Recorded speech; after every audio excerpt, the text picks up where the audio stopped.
Once I knock out Mike Perry, Conor McGregor, let's run it. But you won't do it because you know what's going to happen. You saw what I did to Nate Diaz, who you went toe-to-toe with. So Conor McGregor, lay off the cocaine, get in the gym, and start winning fights, and then maybe we can have a conversation. Jake Paul is back at it again, pulling another stunt to keep his name in the headlines. This time, he's targeting Conor McGregor for a fight, aiming for May of next year. Paul posted a video disrespecting McGregor, but let's be real, his playbook is as transparent as his boxing skills. His strategy? Exploit aging legends to inflate his so-called legacy. After dragging Mike Tyson, a man old enough to be his father, into the ring, Jake's next target is McGregor, a fighter who hasn't secured a major win in years. Jake Paul made the call-out video and disrespected Conor McGregor. Of course, Jake isn't about to square off against someone in their prime. Why risk taking a real loss when he can hand-pick opponents well past their peak? Honestly, it's pathetic. If Jake truly wanted to prove himself, he'd fight someone his own age and with equal ability. But that would disrupt his carefully crafted narrative, wouldn't it? Just another cringe-inducing attempt at attention from the internet's least respected boxer. Yes, Jake wants to fight that Conor McGregor, the one who hasn't had a win since 2021 and whose legacy is now as shaky as his left leg after Dustin Poirier broke it. And Jake, in all his infinite wisdom and unmatched humility, insert sarcasm here, presented the news like he was unveiling a global solution. The sheer audacity to act like he's doing McGregor a favor is beyond belief. The proposed fight? It's allegedly set for India in 2025. Because why not throw in an exotic location to crank the absurdity up a notch? Jake's ego, like his career, feeds off spectacle, and this is just his latest attempt to hijack headlines while the rest of us cringe in secondhand embarrassment. Jake Paul training with professional boxers, essentially being a professional boxer, but getting in the ring with non-boxers or geriatrics. He's not doing. Enter ESPN's Sal Vendor, the journalist who poured fuel on the fire with a tweet that detonated across social media.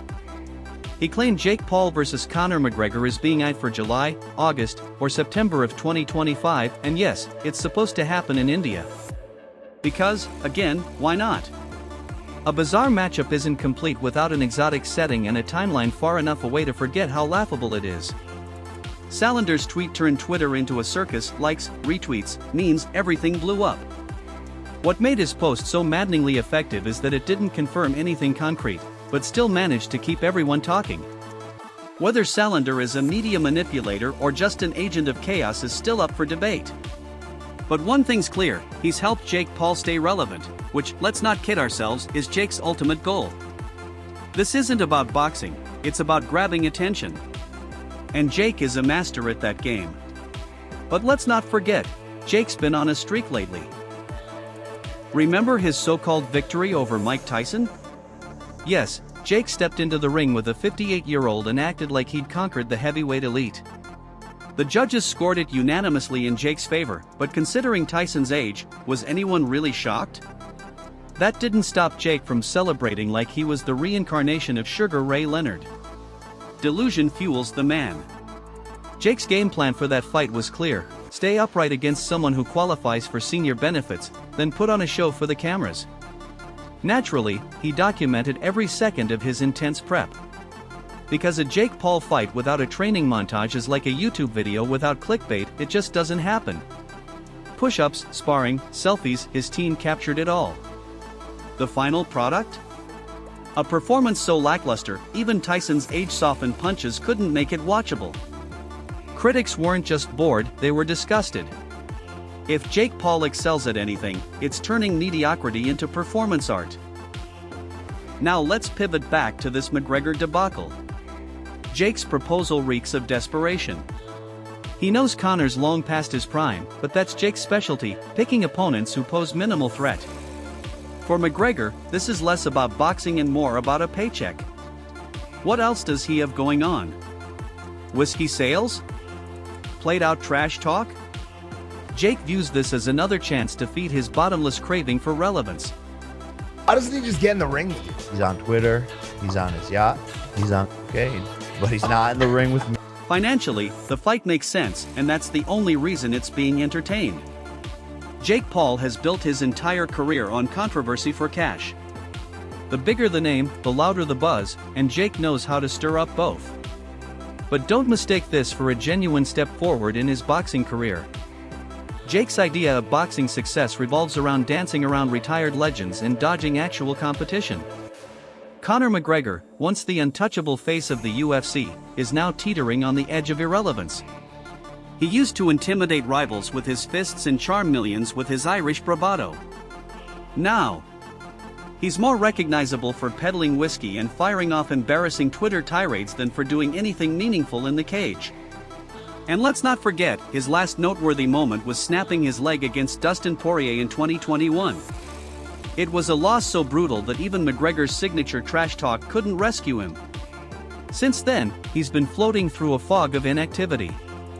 Conor McGregor just tweeted at me because of this interview. He has to get active again. You know, who knows when that's going to happen. These are his tweets, and here's my response. Conor, you're more active on Twitter than you are in the octagon. Stop taking Trenbolone and start taking fights. You're more actively cheating on your wife than you are in the octagon. Your priorities are mixed up. Put down the bottle and get back to fighting. You haven't won a fight in 5 fucking years, and the last time you did was against Cowboy Cerrone, who hasn't won a fight against anyone since fighting you. I'm a nobody, you say in this tweet. Well, yeah, you're right. I'm just a fucking kid from Ohio. I really am a nobody, but this is where you fought your 6th fight. There's literally 2 people in the crowd. And this is where I'm going to be fighting my 6th fight. Madison Square Garden, the mecca of boxing. August 6th. I know you'll be watching, kiddo. Fast forward to today, and McGregor's so-called comeback isn't taking place in the UFC, it's in the form of exhibition bouts. Translation? Low-risk, high-reward matches designed to keep his name alive without endangering what's left of his legacy. It's like watching someone play dodgeball with their reputation. Enter Jake Paul, the YouTuber turned boxer who, somehow, makes McGregor look like the class act in the room by comparison. Being the relentless clout chaser he is, Jake called McGregor out. And what happened? Crickets. Not a single tweet. No sarcastic Instagram post. Nothing. It's almost like McGregor himself knows how absurd this fight is, or maybe he's just busy planning his next whiskey campaign. If McGregor accepts the fight, it's a double-edged sword. Sure, it's another payday. But the risk? A loss to Jake Paul would be the final blow to his fighting legacy, what little remains of it. If he declines, he escapes the circus, but also turns down one of his last chances at staying relevant. Either way, the Notorious One is now more known for his courtroom drama and reality TV appearances than for his once-feared fists. Look, Conor is not what he once was, and so even beating him, it still looks good on somebody's resume. Let's take a moment to consider what this fight would actually mean for combat sports. Spoiler alert, not much. It's spectacle over skill, drama over discipline.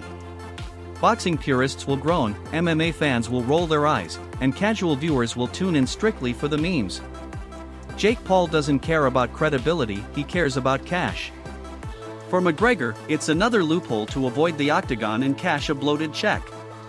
The fight itself? Just a glorified sparring session wrapped up as a can't-miss event. Jake's career, if you can even label it that, revolves around these carnival-style gimmicks. He recently announced his retirement from influencer boxing, whatever that even means, and claimed he's now focusing on professional bouts. But let's be honest, Jake Paul is as much a professional boxer as I am an astronaut. His brand is built on chaos, controversy, and perfectly timed clownery. A fight with McGregor won't prove anything, it'll just inflate Jake's image and his wallet.